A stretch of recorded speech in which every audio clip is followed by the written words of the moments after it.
Do you get to pick and choose projects then? Are you quite comfortable turning down work if it's not if you don't think it's going to be enjoyable enough to work on? When I first freelanced like years ago, maybe 10 or so years ago, a bit longer than that perhaps, and I really struggled, and I'd take on anything that I could. And when you get into a situation where you take on everything you could, I think you start taking on jobs and you undervalue yourself, and you undervalue how much you should get paid for a job, and you start panicking about work. So everything kind of follows one to the other. This time round, when I started freelance again, I was kind of aware about trying to value myself slightly better than beforehand, which certainly worked. But I think I certainly still suffered from the whole take on everything and, just in case kind of a route.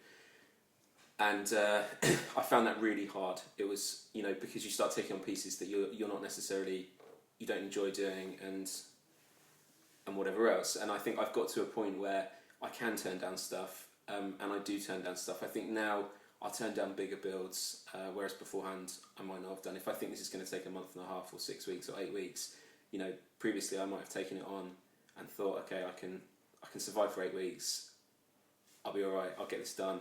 Yeah. But now that sort of job I would pass on or turn away because it's not fun. It's not profitable, and I get caught up in something. And when you're caught up in something for 8 weeks, you have to turn down everything else. And that's hard. I think. I take on a lot, and I'm averse to turning down people that I've worked with before, particularly if they pay well and they're really easy to work with. I'll just try and figure out a better way to schedule someone in and get on with it. That is a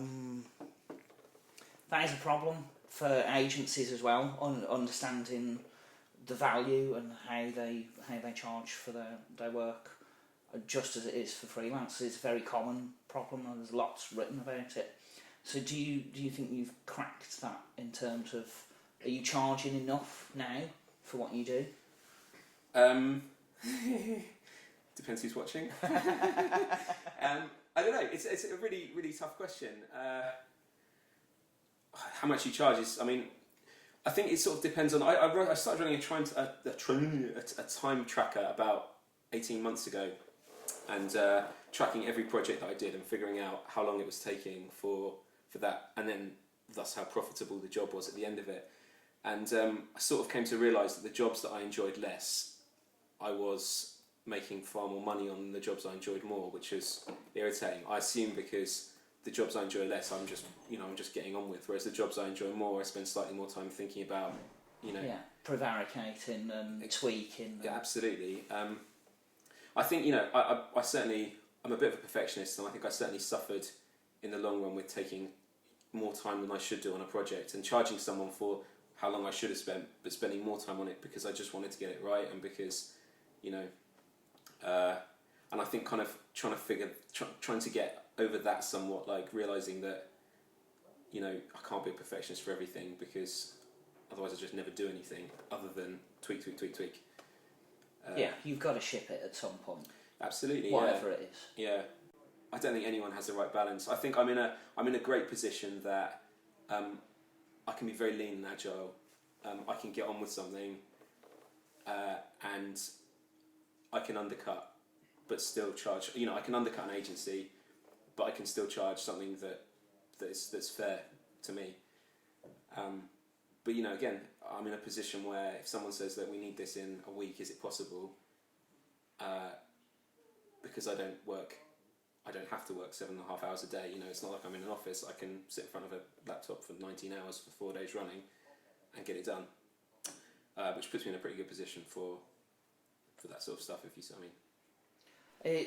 Do you find that even now? Do you find that a difficult way to live, in that you never know what projects are going to drop, especially if a lot of them are these last minute or rush job things, or is there lots out there in the marketplace at the moment?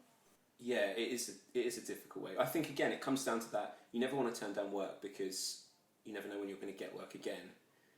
That said, I think there is a considerable amount of work, and I think there's enough work to go around for everybody. And I think the fact that the internet keeps getting you know, more of a massive force in all of our Bigger, lives. yeah. Like there's just more room for this day in, day out with everybody involved. So I don't think that's going to go anywhere, and I don't think that's. I think that the one thing that we have to sort of be more aware of, particularly someone like me, is that people get better at writing things to automate the process, you know.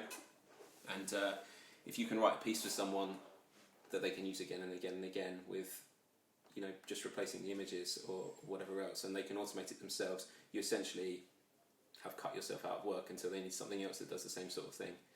You know, like writing a quiz platform for someone, for instance, they can use it once, they can change the questions, and they can get on with it and do it again.